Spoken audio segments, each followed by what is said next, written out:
can't stop.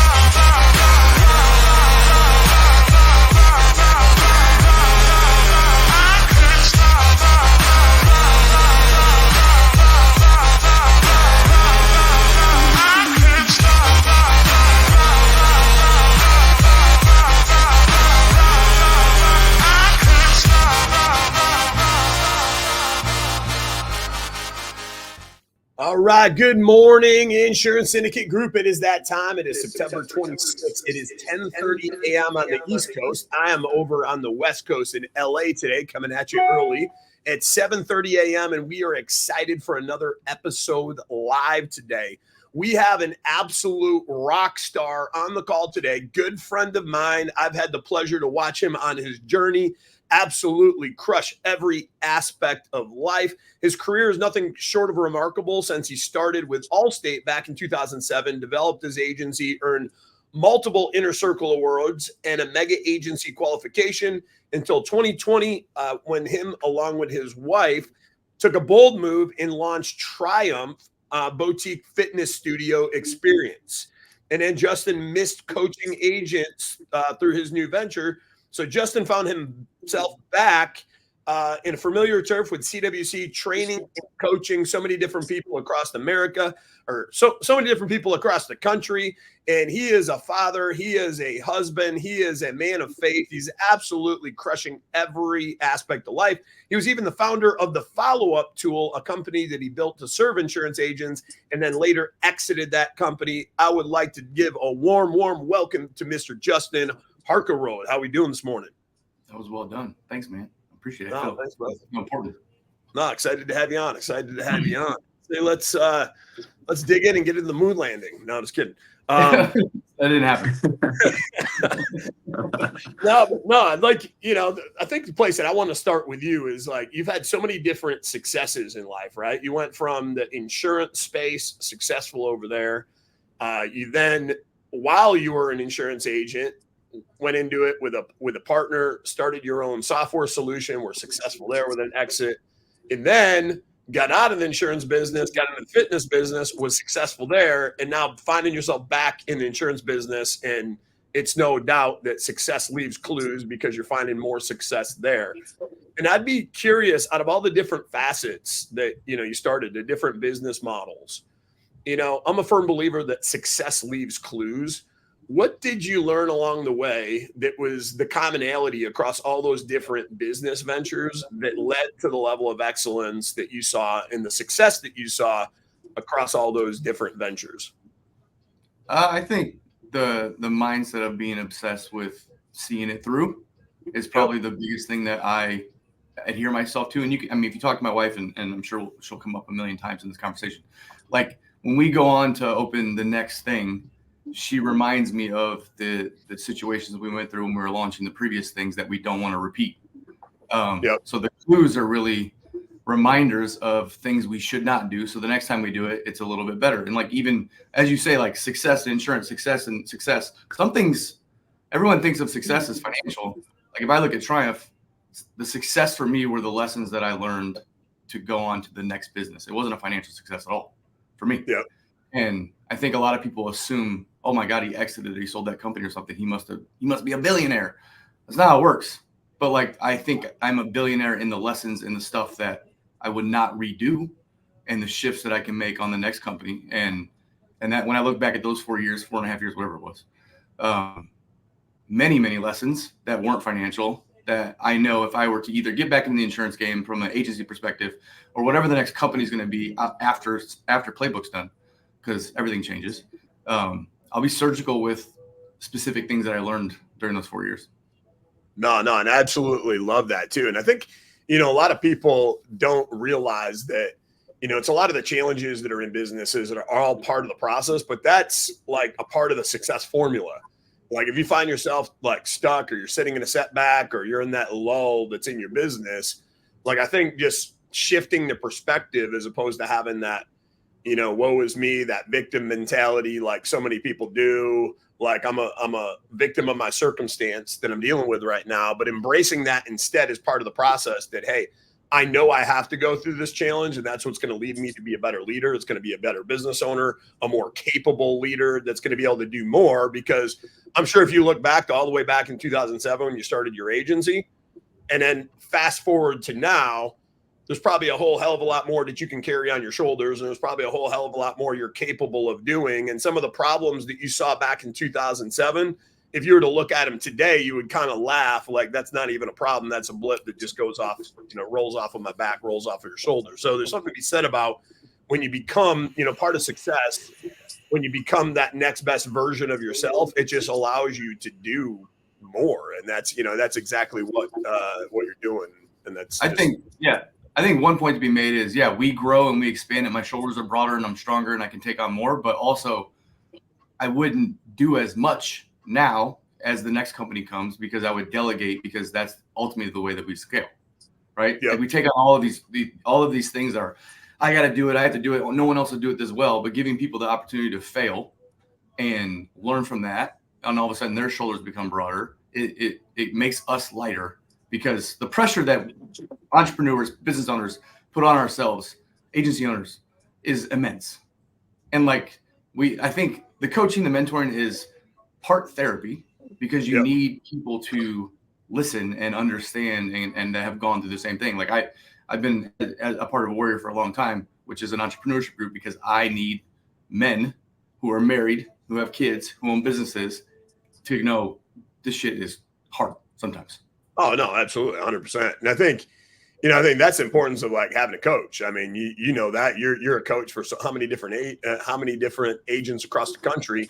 But I think it's a lot of people don't realize it's good to have a coach in all important aspects of life. I got a coach when it comes to my faith. That's Tim's story that I can, connect with. I got a coach when it comes to my health and wellness. I got a coach when it comes to, therapists, because I think every entrepreneur in America, I mean, if even anybody needs a therapist to talk to too, because there's just some things you can't unwrap yourself. And then that person can help you unwrap and unwind that, at an accelerated rate. And then, financial coach and, those are the type of things that keep you all balanced. But too often I'll see people go fully 100 miles an hour down one lane, and they forget about those other aspects of life. And then they become imbalanced and wondering why they're on that roller coaster ride in business. The second they get some momentum, they kind of lose that momentum because the other things around them fall apart, which intrinsically come back and impact that very thing that they were running down, 100 miles an hour singularly focused on.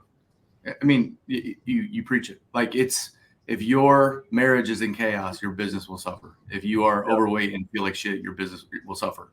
If you don't have a connection to God, in my opinion, your business will suffer. So if we continue, and because business is where our brains are, right? That's production and money, and we're going after those things because we have to scale and we need profit and all those things. But the moment that it starts to falter, we look only at that, but we don't look at the rest in the big picture and go, maybe this other stuff is affecting this, and that's what's going on. And once you realize that and you put effort towards that, all of a sudden the story of, I can't have a strong marriage and have a strong business right now. I got to focus. It's my season. There's all this BS excuse that we like to build up and throw out there.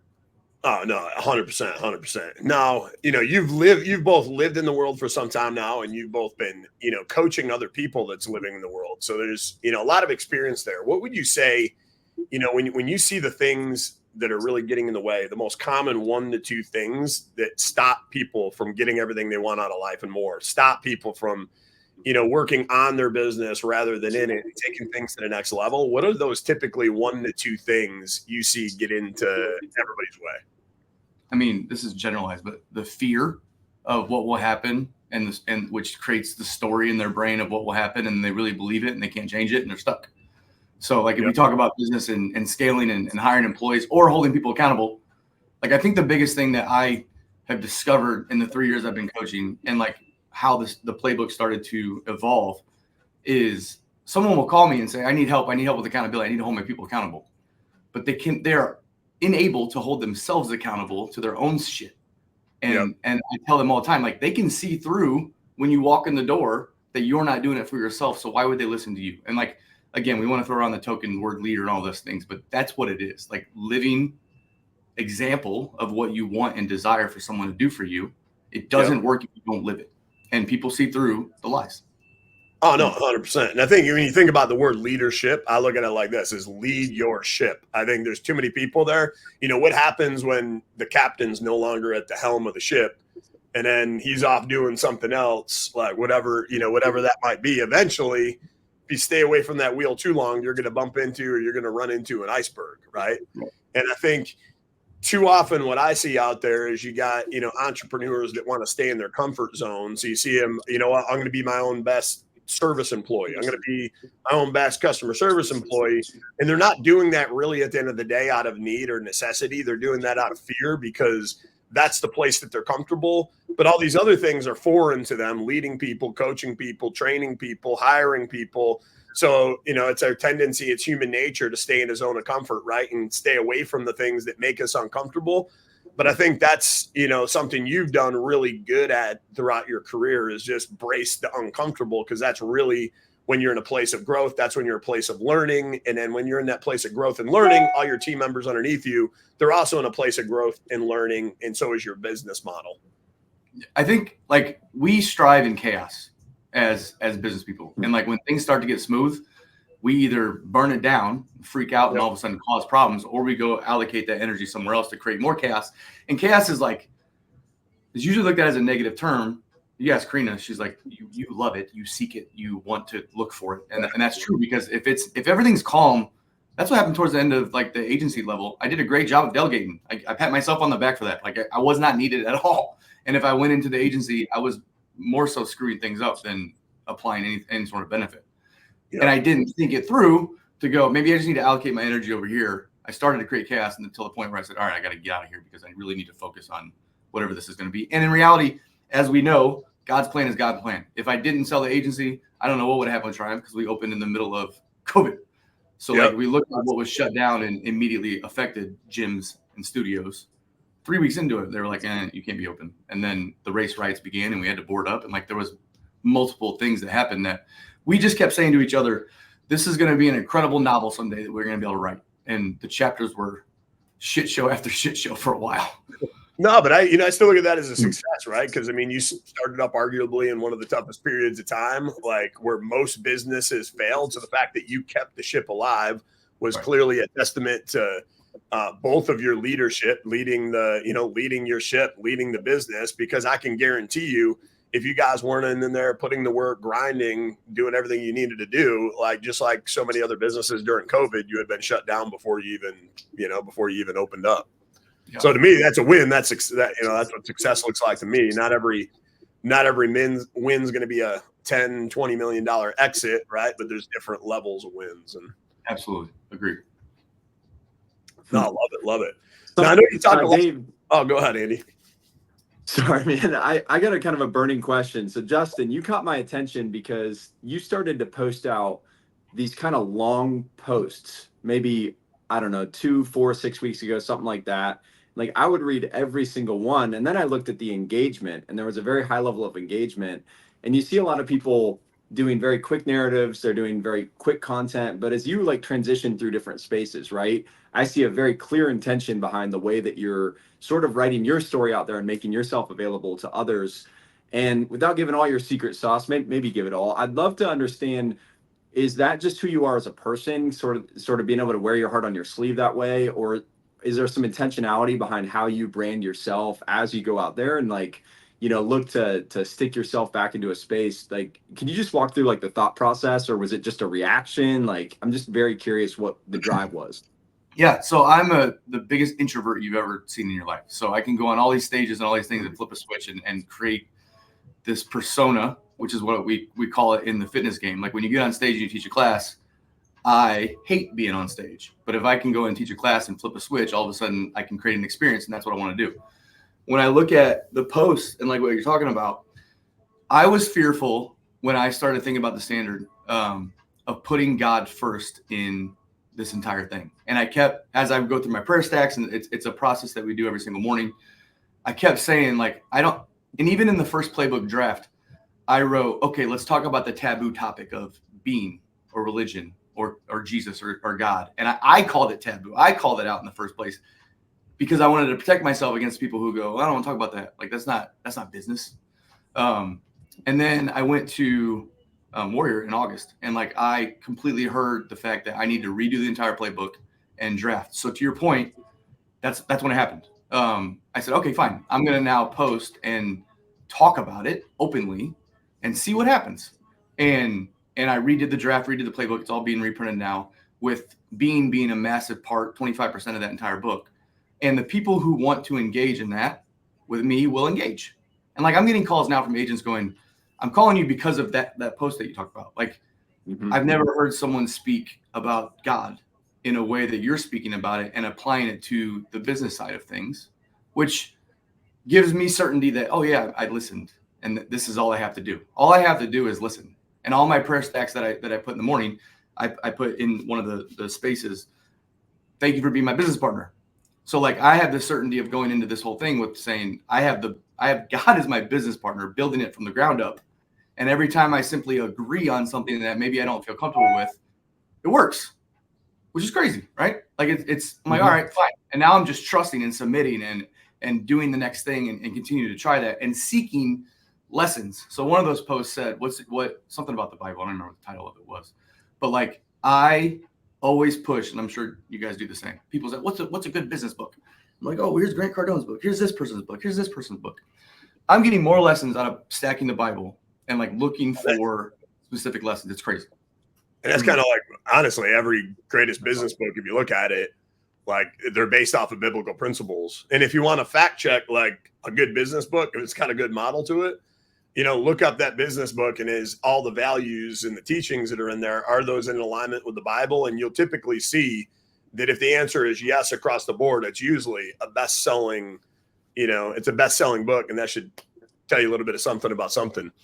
Right. But I mean, that's what I want to dive into next with you is, starting to talk a lot a bit about faith here. How important is faith to you in the overall journey, like, both in business and in life, and how has it played such a pivotal role for you in your journey specifically? So I grew up in Lutheran church, grew up in grade school, went to high school Lutheran, graduated high school, and then at our church or whatever, they would give you these envelopes with like your number on them. And I didn't know what it was, but I was like, oh, I'm a member, I get this thing. But then I didn't use the envelopes when I would go to church. It was for offering. They passed this plate around. If you've been to old school church, that's how it goes. What I didn't realize was they track your giving with the little number. So when I was 18 and a half, I got a letter being excommunicated from my church because I was not giving the tithing that was expected of my blah, blah, blah. I was broke as shit, by the way. So like, giving $1 was good. So that soured me hardcore for a long time.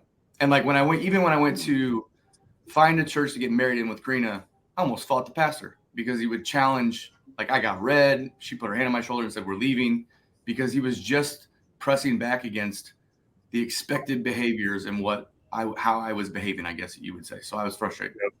Fast forward to now, or last year. So July 30th of 23, I started prayer stacking every morning.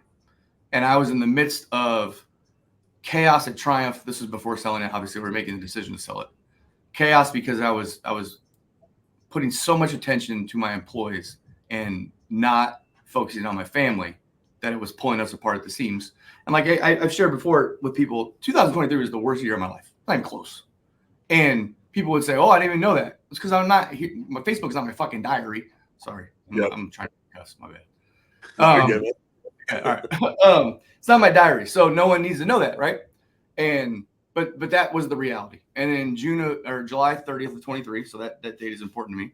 I have not missed a prayer stack since that day, which it's a full 20 to 25 minute conversation, and I look forward to it because it is a conversation.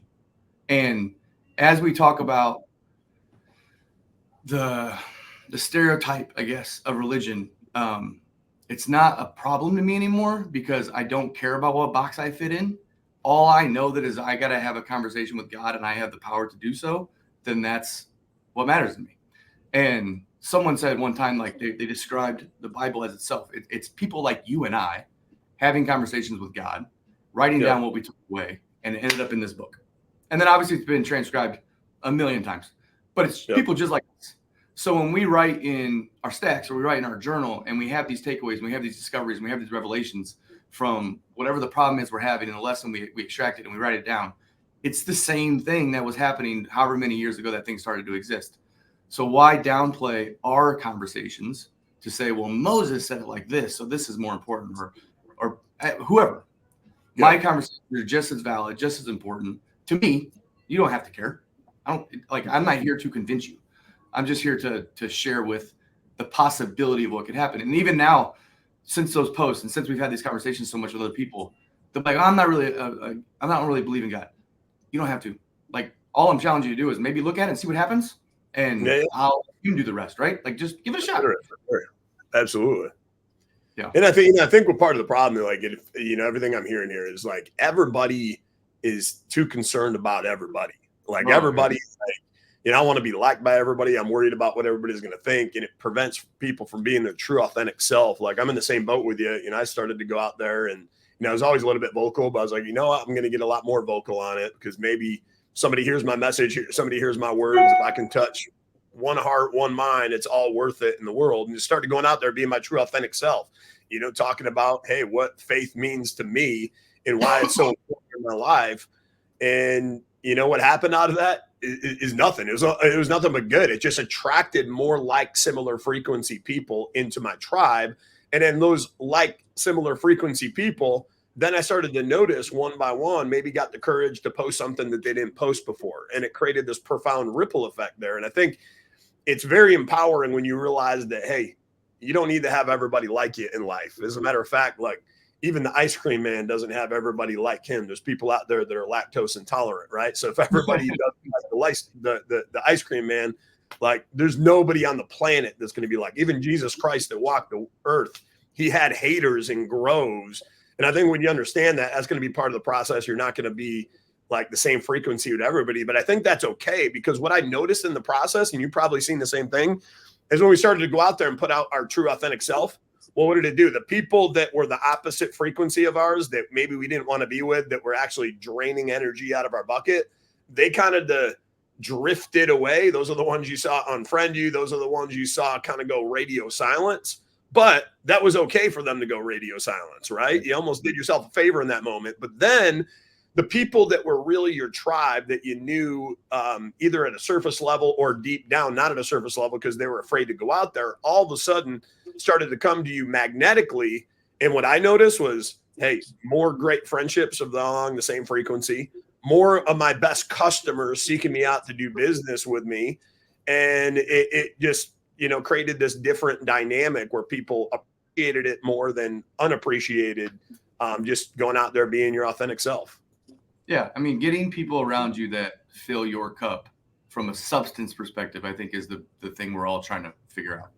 And we all assume that we have to talk to people because we're in the same industry and all of these things. But in reality, if they're not fitting what we need to have in our lives, most people are fearful to cut them out. But if you live a certain way, like you just said, they eventually go, I'm not going to be over here. I'm going to go over this direction because that dude's weird. Cool. I want to be weird. Like, I was just at Mega for the conference, and like, I was standing around a table. We talked about this dude's marriage. And then the other guy started talking about the things that he struggles with. And I said to them out loud, I'm like, this is the type of shit that we should talk about because you guys aren't talking about it, period. Oh, 100%. Like, dial this in, then the stuff that we're learning at the conference can be applied. But you're standing right here, and this guy brought it up. You're standing right here bringing up this situation that's on your brain, so you can't even focus inside that room right now because of whatever's happening with you. And that's been the cool thing to see happen. No, that's awesome. That's awesome. And I've seen that, like, from some of the biggest mentors out there. As I'm going out there seeking mentors, what shifted my perspective is like, hey, I'm seeing these like very high level people that are seeking from, stages I'm mentoring with. They got therapists, they got coaches, they got mentors. So I'm looking at these people that are just dialed in, right? Because I think everybody's looking for, the Instagram life. How do they look on the surface? But don't realize that, hey, there's a lot of heavy lifting. There's a lot of building behind the scenes. And some of that's through the power of partnerships, coaches, mentors, that takes them to obviously give them that optics when it comes to social media. But it didn't happen overnight. It's typically after about 10 years of hard work, putting in the work, putting in the discipline, putting in the dedication to be able to, put themselves out there like that. Yeah. I think the thing that makes a good coach, mentor, or leader, whatever you want to say, is you just described the 10 years of growth and we got to this point. The shitty leaders or the shitty coaches are the ones who forget what it was like at the year 2 and 3 and 4. And the people that come to them for guidance, they just talk about what's happening right now. Or they skip year 2, 3, and 4 because they failed. And then they like thought that, hey, you know what, I'm going to become a coach and I'm going to go coach other people how to do, 7 figures, but I've never done 7 figures before. That's my biggest pet peeve. It's like, how can you be a coach? You don't understand the nuances, the trenches, like everything it took in that journey, in that process to get there. So like, that's a great point too, is like, you're going out there getting a coach, look under the cover what the coach looks like. Justin here is the real deal. He's been in those trenches. He's built the businesses. He's put in the work. He's seen 7-8 figure revenue businesses. Those are the type of people that can help you get to your destination. But if you got the guy that quit and failed out of business in 1 year and they're trying to teach you how to build a 7-figure business, well, they don't even know that themselves. They don't have the roadmap or the compass, and they've never gone on the journey. So how are they going to help you when they'll maybe help you during the easy times, regurgitate things that you already know. But when it comes to the tough times, how are they going to help you navigate those circumstances? Right. And continue to push you. Like not just build your ego up and say, great job. Like you have the best month ever. That's cool. Now what? Because like that's the constant game of expansion is what we're all after. And if we don't have someone pushing us, which is why, like you said, you seek out mentors. I seek out mentors. I'm at the highest level of mentorship I've ever paid for in my life. And it's because I need to be around people that I couldn't even fathom being around. And now I am. I'm in rooms with people that have money that I don't even imagine about having. I can't even fathom, but it exists. But the cool part is we're all in this space together, 45 men, if you will, and they might have a jet, but they still feel unfulfilled. And they're there to talk about Christ, to figure out what is it that I'm missing. Because I thought when I had this private jet, everything would be fine. And it's not that stuff anymore. And I think there's something to be said about when you get into that different room, right? It's showing up too. Because I think there's one, the first step is committing to get into the room. But then the second step is actually showing up in the room. Because I'll see people so many times they're going to conferences, they're going to masterminds, going to events. And it's like they're just perpetually going there to hang out with other people, getting a dopamine hit. And then you're hanging out with the same old people that you connect with anyways all the different time. But I think the real learning there is going to those events and finding, hey, who is it that I can serve here? Who is it that I can collaborate with that maybe has got opposite strengths and weaknesses that are on my, my level? And then who are those mentors that are literally light years ahead of you that can put you in that space of growth? And I think when people step in and really embrace it in that way, and they have great intention. So it's like, hey, I'm getting in the room because I was very intentional. I made sure, you know what, I want to get into this room and I don't care who they are, how low they are. They're on my level or they're like light years ahead of me. I want everybody in that room to remember me. And I want them to remember me for a good reason, being a servant, coming in there and helping, serving, supporting. So when they see me in that room, what do they want me in the next time? They want me in that same room. And now I've been blessed where a lot of those rooms that I used to pay to go into, now I get invited to go into and I get to attend them free of charge because now I'm part of the circle. And I think that's the real key to it is just, showing up and something to be said about showing up. Yeah. And I think we as the people who are now being invited back, like we have a responsibility to facilitate those conversations that you're saying people aren't having because most people are uncomfortable in even doing it. So they come in and they're intimidated. They see these big agents or these big business people and they don't say anything to them because why would they talk to me? Or they see people sit next to them. They don't even speak to each other. Like I went and spoke in Vegas. I don't know. Yeah, you were there. I don't know if you saw me speak, but like I made people stand up out of their desk and go meet a stranger and talk for 2 minutes. And they were like, shit, I got to talk to another human being. Like it was an uncomfortable situation, but like they had to do it 3 times. And like by the 3rd time they were more comfortable and which got them to interact more with each other. Because even that $1, $2, $3 million agent could have a nugget that could change your business or 100%.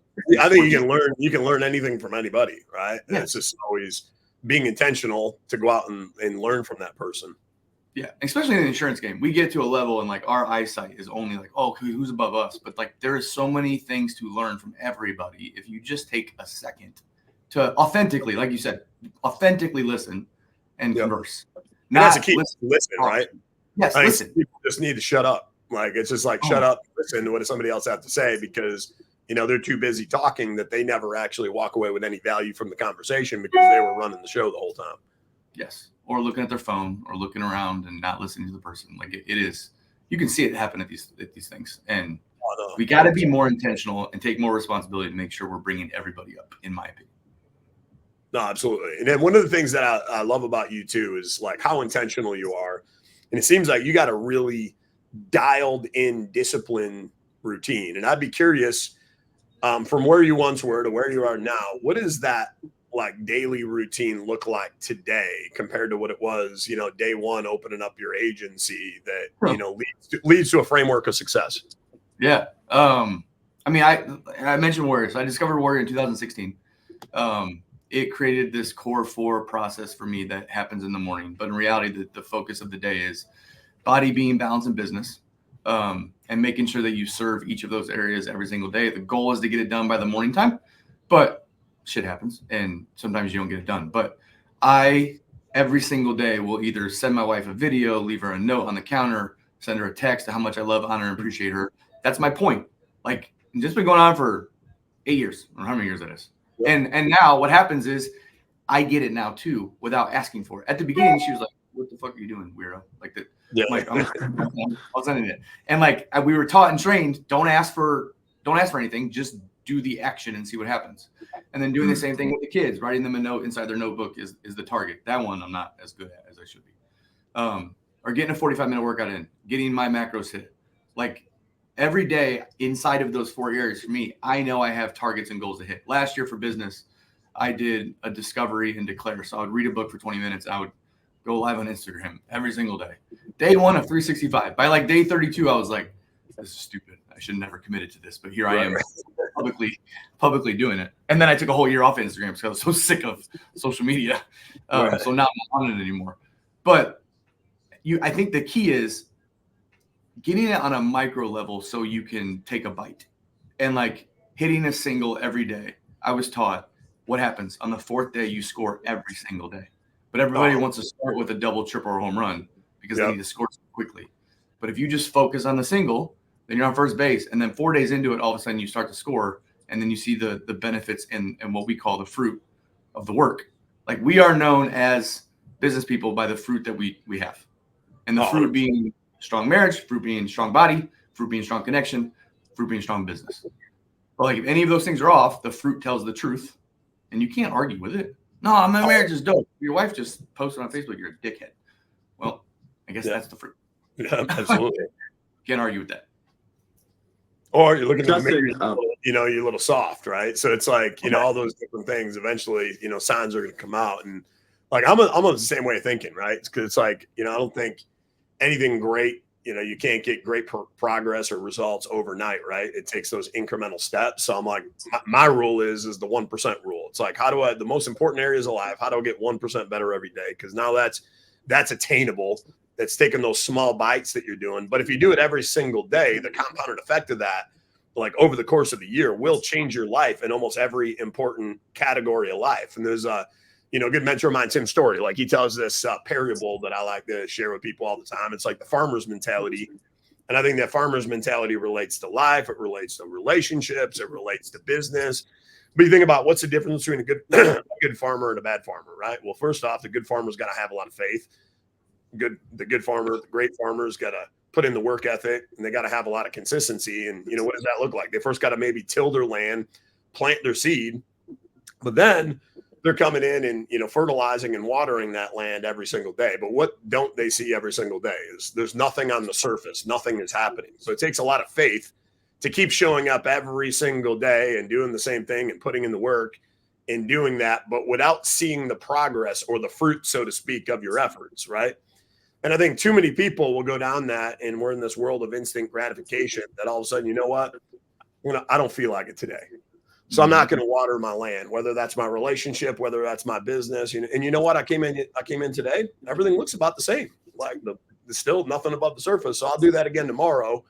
And then tomorrow and the next day. And they could have been literally 3 weeks away from having the biggest crop, the biggest harvest of abundance they ever saw in their life. But that's the difference between, I think, the guy that just does the same old and gives up too early. And then the one that just goes the distance, goes the mile, and understands that, hey, with the right level of faith, the right level of consistency and showing up every single day, there is going to be a product. It might take, weeks, months, Might even take years, but if you keep doing so, that's eventually going to yield that harvest like you never expected in your lifetime. Yeah, I think the money is made in the boring work, and that's hard when you start to build a business, like those long nights of figuring out the marketing and all of these things. But in reality, those are where the money's made, not the rest of it. And that's, like, to your point, that's why they don't last. They don't stay enough time in the boring work. They want to scale. They see Instagram, they see Facebook, they see social media, and they think I deserve that. There's the bigger problem. They don't deserve shit, but they deserve that. And the country right now is everybody thinks they deserve everything, and like I believe you deserve nothing. The world doesn't owe you anything unless you earn it. And I think if we teach that more in school than anything, like that's what's going to get our country great again, is like getting people back to work, getting people like, putting in the work to create the life that they want. And that's going to create a ripple effect that changes where we're at today. Yeah, agree wholeheartedly. I got a question for both you guys. One of the things that I've experienced and I've seen with other friends and colleagues is, there's moments where I think in your early career, you actually feed off of like survival mode, right? So you'll have a down moment, but then that'll fuel like innovation and like this reaction to be like, I'm going to die. Like I got to do something different.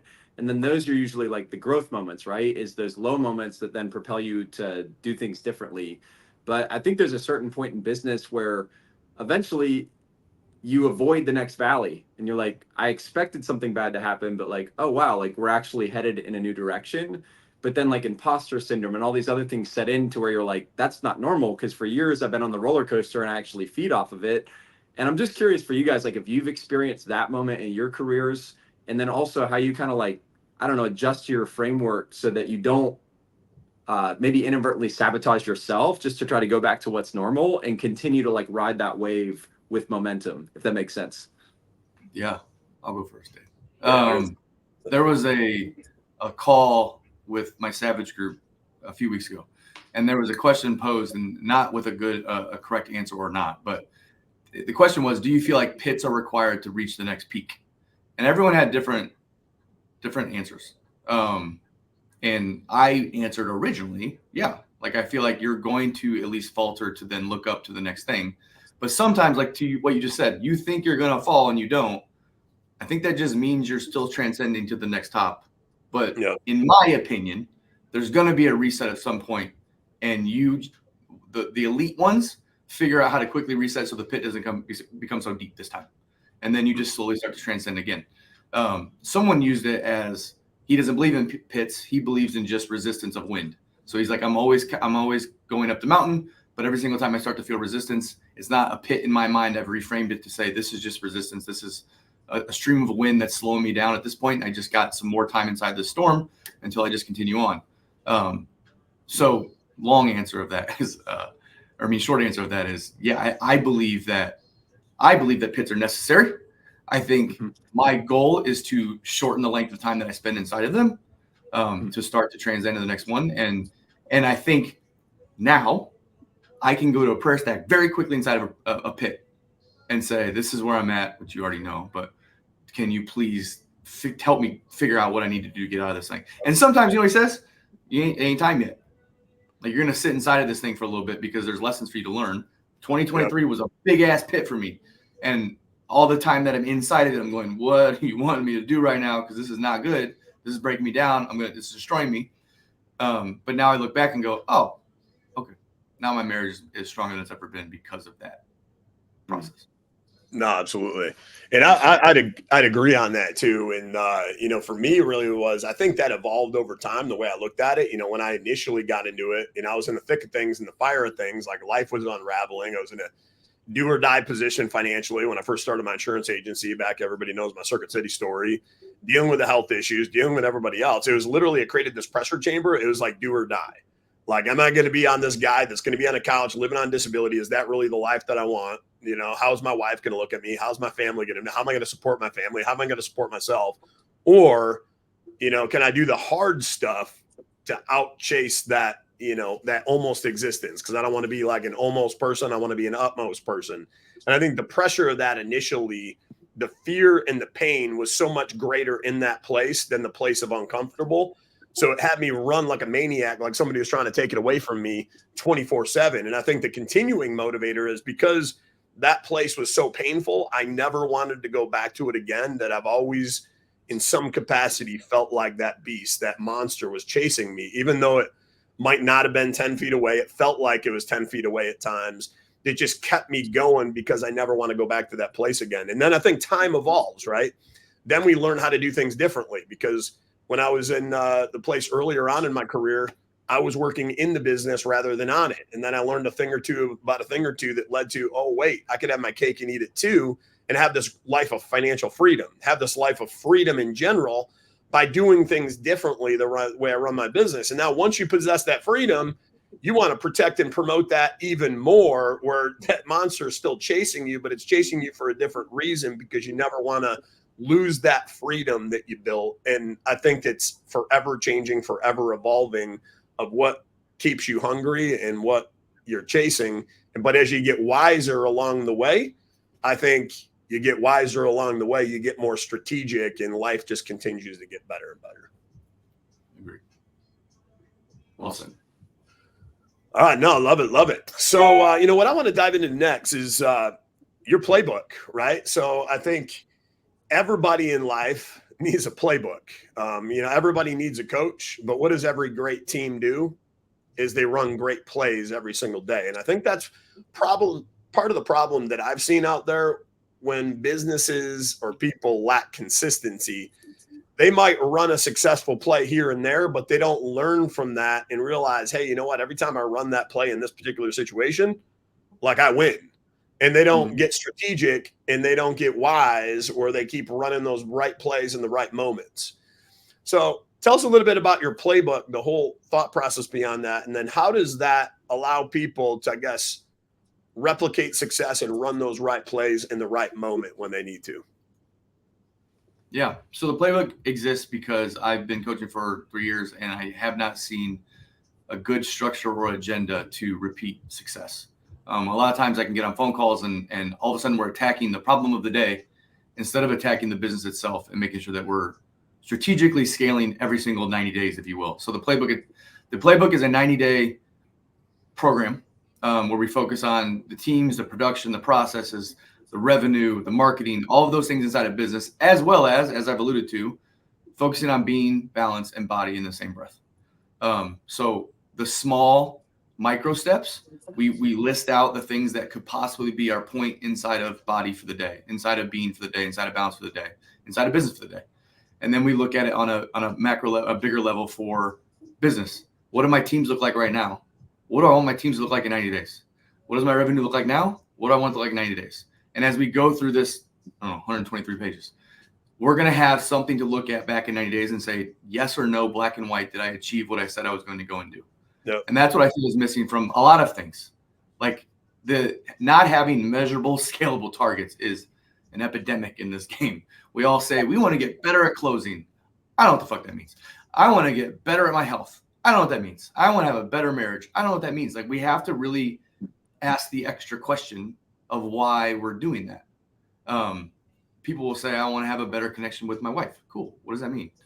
Oh, we're gonna connect. I don't know what that means. Like, we're still on this generalized and they don't know state. what that means too. They're just regurgitating words, and they never sat down and asked themselves, hey, true clarity, what does this mean from you? And I think that's where, like, you got to get clear on the mission, because I mean, that's how you're going to get alignment with your assignment. If you actually know, hey, what is it I'm trying to get clear with, so I know exactly what to chase with laser focus.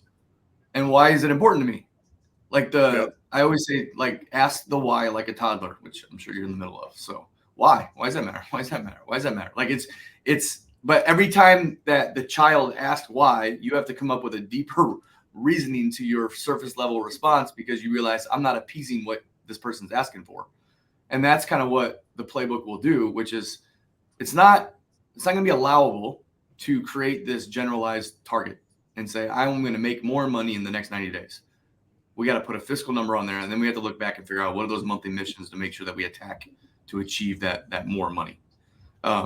My biggest excitement is the structure that I've been gifted with from Warrior. I get to give back to the insurance marketplace and say, look, this is going to change your life if you choose to change it. And I think in the first introduction page, it says like, you won't be recognizable in 12 months if you do the work. But if you don't, and it's just the next thing that you sit on your desktop and you show up to the Zooms and you don't do the work, then there's nothing we can do for you. Like, this is fully self-responsible type of shit. And people are scared to death of that part because everyone wants to go take an pill and think that's going to work. Like, you have to change the habits and behaviors to actually see the fruit. No, and I think a lot of people don't realize too, it's not just doing it for themselves. Yeah, they got to do it for themselves, but it's also doing it to be more of an effective leader for your team, because we all know, like, people will do as you do before they do as you say. So if you're not growing, you're not getting better, you're not improving in these particular areas, like, how are you, successfufully leading your team? You're failing your team at that point because now they're not growing, they're not getting better, they're not learning some of these things. And one of the most powerful things I always saw in business when I aligned like my people's goals with my goals, because at the end of the day, they don't give an F about like how many dials they make, how much money they make you, how many deals that they close, like all those things that matter so much to you, your bonus and everything else do not matter to these people. So you got to figure out, just like you intrinsically, what matters most to you, but what matters most to them, like from a personal perspective.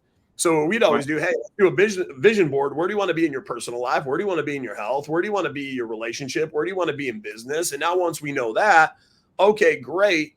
Now we can start talking about the real stuff. Okay, what the most important thing we found that you're living in an inner city apartment. It's too cramped. It's not safe for your family. And you need an extra $1,500 a month in income to change your family's life, to make your family's life safer and put them in the home that they deserve.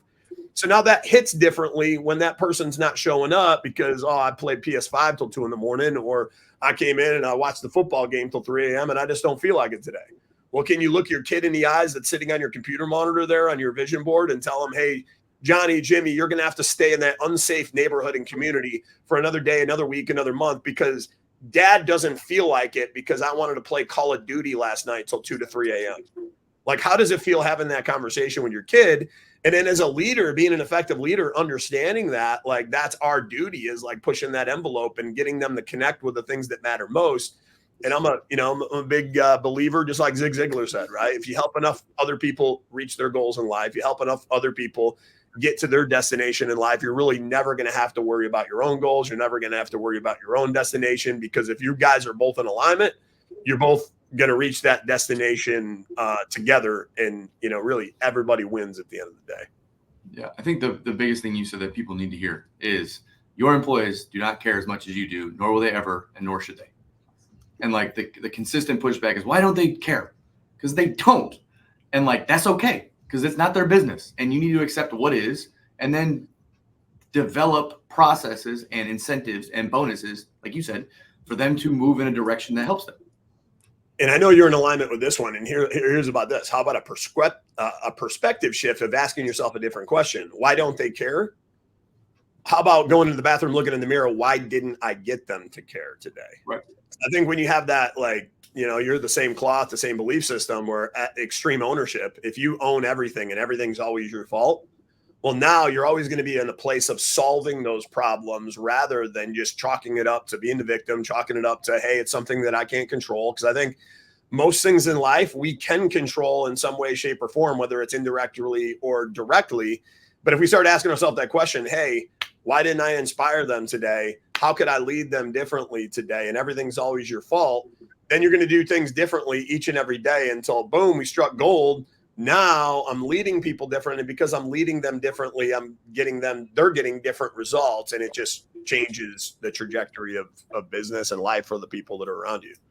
Yeah. I don't know how people live in the world where they don't want to take ownership, because like you just said, if I take ownership, I have the control to fix it. But if I don't take ownership, it's not my problem, or I can't fix it. That sounds awful to me. I don't want to live in a space where I can't take some sort of action to fix whatever's bothering me. And if we live in that victim world, that's what happens. It wasn't my fault. I don't know what's going on, blah, blah, blah, blah, blah. And then all of a sudden I am helpless. And then what? You just sit there inside of that crazy thought process. But that seems to be what a lot of people live in right now. No, it does. It does. And I mean, sometimes it's like getting momentum in a matter of inches sometimes, and it might not feel like a big win, but it's like getting those base hits every single day. And then all of a sudden you're moving in inches before you know it. you're moving in feet, and then you're taking strides in yards, and then momentum. And I think that, there's something to be said about momentum, because I found anytime, even if it starts out very small in life, anytime I start to gain that momentum in that particular core area of life, like you get in the flow state, right? It feels where everything comes easy, like wins start to come way easier. You start to feel magnetic, whether it's the flow state and results of your business or the flow state in your health. If you're working out, you reach that vantage point where then all of a sudden the momentum of the compounded effect of showing up every single day starts almost to take on a centrifugal force of its own. And then that momentum continues. And now it's your just job and duty to kind of fine tweak it, tune it, and just stay consistent along the way. Yeah. The key is starting. That's it. Yep. Like everyone thinks it's so hard to get to wherever so-and-so is. They started somewhere. But you thinking that you need to start is not starting. And what do you say on that point? What do you think is the single most effective way when people are at that place? Because I think there's too many people in that place right now, and it's a different area of life everywhere, right? It's not starting being a leader in your business, not starting being a leader in your marriage, not starting getting your health back. What are the things that you've seen singularly most effective when it comes to just getting somebody to start and take that initial leap, putting the toe in the water where they can start to get some sort of momentum in that area of life? I think the biggest issue is most people focus on the subtraction of something instead of the initiative of putting some new habit in place with whatever the bad habits are going on right now.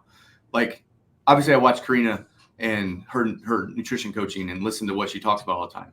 And everyone thinks that they have to come in and all their calories are going to go all the way down. And like, she'll be like, let's just chill for a minute and just eat what you eat for 3 days. So let's see where you're at. And then let's implement some water. Let's implement some protein and then see what else happens.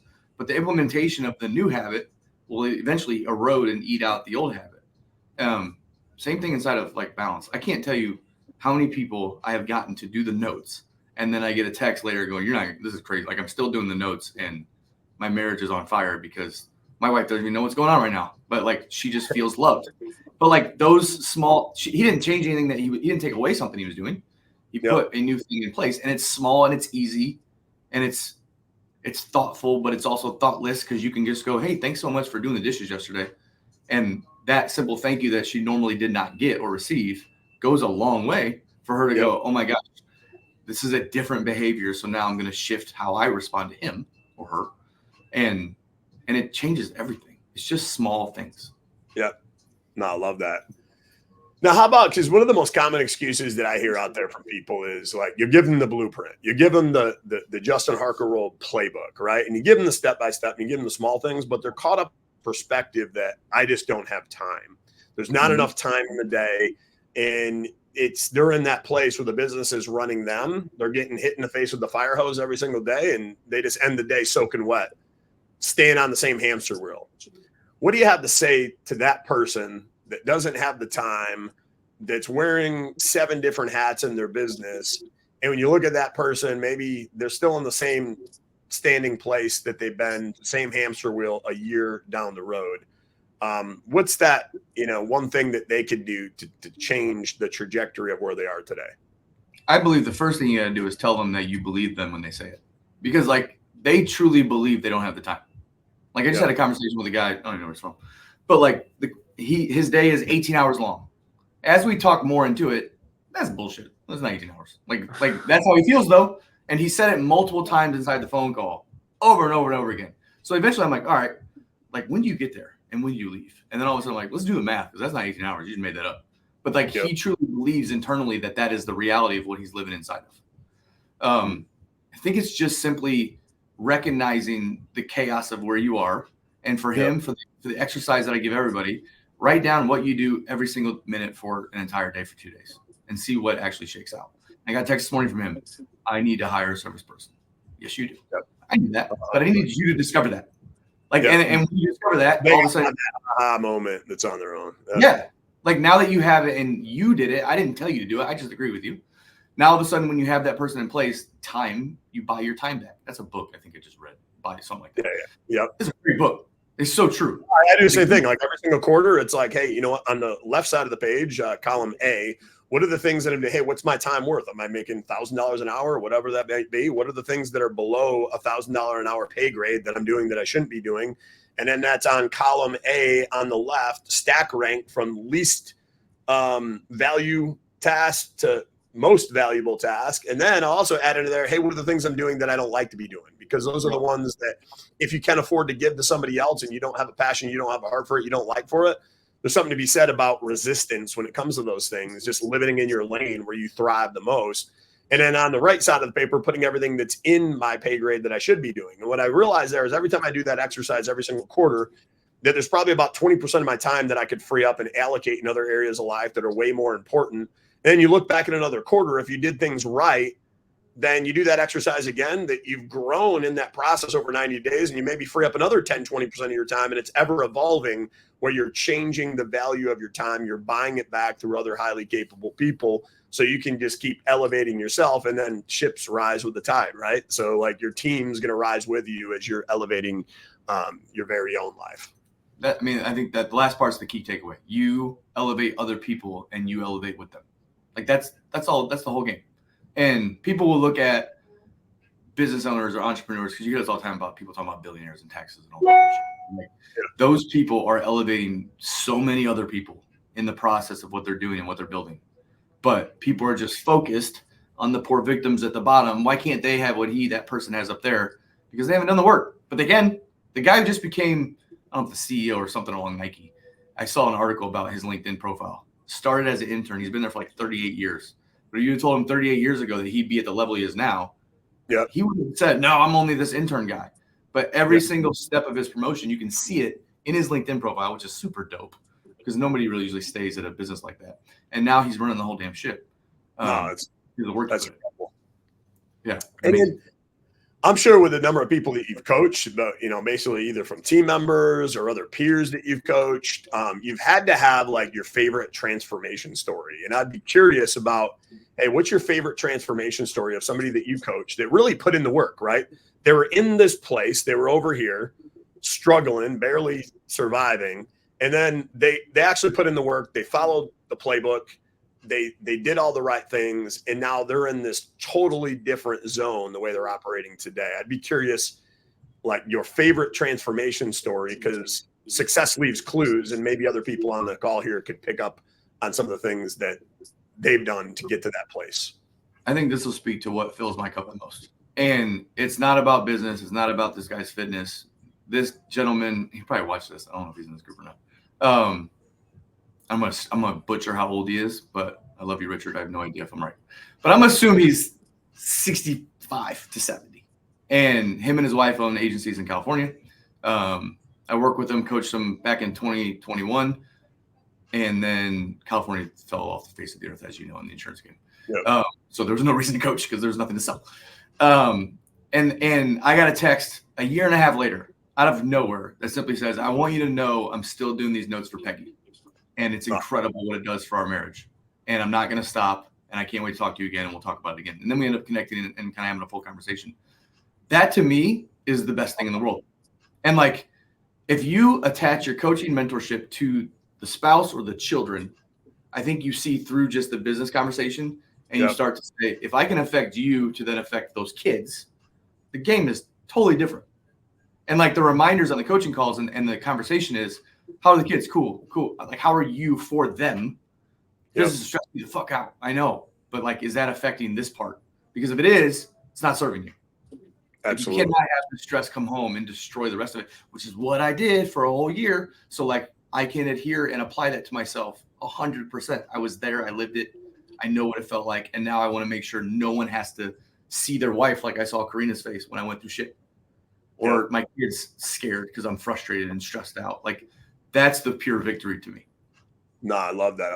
And that's like planting seeds that turn into trees we might not sit under one day, but it's the ripple effect of doing that for other people that then go out there and do that for other people. So no, I'm the same belief. I love that. And Richard, if you're here and you're 55, I apologize. No idea. All right. So, I mean, as we wrap up here and before we get into, because I want to give you an opportunity to tell everybody how they can work with you. what are last final thoughts, man? If you had, one or two things you could leave with everybody that could leave the most lasting impact on anybody that's listening to this call, whether they're listening live or they're listening to the repeat and they're listening to the rerun, what would be those final thoughts from Justin Harkelroad, words of wisdom that you'd give everybody? So I keep it simple. The biggest takeaway I ever had was during an event at Warrior Week, which was, it's like this Navy SEAL beatdown 4-day thing. And we were in plank and we were getting sprayed with paintballs and ice cubes and all these things. And Coach went on this massive speech about how people don't do what they say they're going to do anymore. And we allow that behavior. And he took it all the way down to the most minuscule type of thing. I'll call you back in 5 minutes. And then what do? They call you back the next day because life got in the way. And when they call, we're all like, oh, it's okay. But why can you trust that person anymore when they told you a lie? Like that's what they didn't mean to, but that's what they are comfortable doing. And they had no intention of calling you back in 5 minutes. That's a way to get off the phone. So do what you say you're going to do. Like that's it. And that's what I want to live by. And if you don't, take ownership, like you said, on the front end, and don't allow people to blow it off like it's not a big deal. If I don't call someone back when I say I'm going to, profusely apologize. And when they're like, it's not a big deal, it is to me because I told you I was going to do it. And I want to take this on the face and take the brunt of this. And if everyone did what they said they were going to do, we'd be fine. Oh, 100%. Absolutely. Like, the world on Facebook, there'd be less fighting on Facebook. There's no fucking argue about. Because everybody just worry about leveling up and getting better and, following through on things that we're doing, not sitting idle and, being keyboard warriors. Yep. No, but I absolutely love it, man. You've been just dropping knowledge bomb after knowledge bomb. We appreciate your time coming on. And I think one thing that people are probably curious about is like on the topic of everybody needs a coach. I can't think of a better coach than Justin to come in, help you get to the next level, just like he did for so many others in his life. How is it that people can work with you, and what does it look like, high level overview to work with Justin Harkelroad on a regular basis? Yeah. So createthestandard.com is the landing page right now to create emails for when we launch the playbook. Right now we're waiting for all the supplies to come in. So the cool thing about what I learned at Triumph is experience first. So if someone signs up for coaching, they get this whole box with t-shirt and playbook and pens and wristbands, like all of those things that I want them to feel a part of a community. We're not ready to launch yet because all those things are being developed, but to get on the email list, just go to that website, createthestandard.com. Multiple levels are going to be inside of this thing. Limited one-on-one coaching will exist to 12 people a year, on-site visits and stuff for those type of people. But we're going to have something called the boardroom, which is going to be a one-time Zoom every month for 2 hours, where we not only attack topics, but we split out in break rooms and attack topics together. So if there's 50 people on there, we attack a topic, and I use something that I've been trained on, which is, the learning cycle. I got it written on my board: teach, type, talk, and train. So if we teach something, we're then going to go write down our takeaways and make sure that we ingest what those information. And we're then going to go to a breakout room and talk to each other agents around the country about what we just learned and how we can apply it. And then we come back and we train on it. We bring hot seats up and we discuss it as a group to make sure that shit gets handled and into the brain. I think the biggest problem that I see with Zooms right now and conferences is there's too much talking to, and the big word that you said earlier, there's no listening amongst each other. And the collaborative community that insurance is specifically is massively valuable. And I know that because I'm in the other ones. Like fitness, no one wanted to talk about success because honestly, it's probably bullshit on Instagram, so they didn't want to admit that was going on. Yeah, they just didn't feel like they were winning, right? And their definition of it was like they're comparing themselves to the bodybuilder that's already taken ahead of them. It's just have a conversation because there's nuggets amongst everyone. And that's what I want to create the standard. Like, I don't want to just work one-on-one with people. I want people to work with each other because I think that's where you're going to get the best nuggets. People go to these conferences and they go like, I get the best stuff from the pool. Yeah, cool. That's amazing. But why can't we create that experience in the room? Like where you actually can converse and do that. So that's the overall mission. If I talk about the mission for the standard, it's to create the pursuit of scaling with being content and happy at the same moment, which is the struggle for most people. I love that. Well, there you have it, folks. If you're watching live, you're watching the rerun, make sure to give Justin some love. Let's drop it down in the chat there for him. And, I think everybody needs a coach in life. So if you're out there and you're looking to take things, to the next level in whatever area of your life, I think it's been clear and apparent Justin's going to be one of those guys that can help you get there. And I'm a firm believer you can't do great things. You can't do extraordinary things in life alone. Everybody needs a good coach. And hit up Justin Harkelroad here today for a conversation of how he can help you take your life to the next level. But until then, this has been another episode of Ask the Expert, September 26th here. We are wrapping it up, and we will catch you next week, same channel, same time.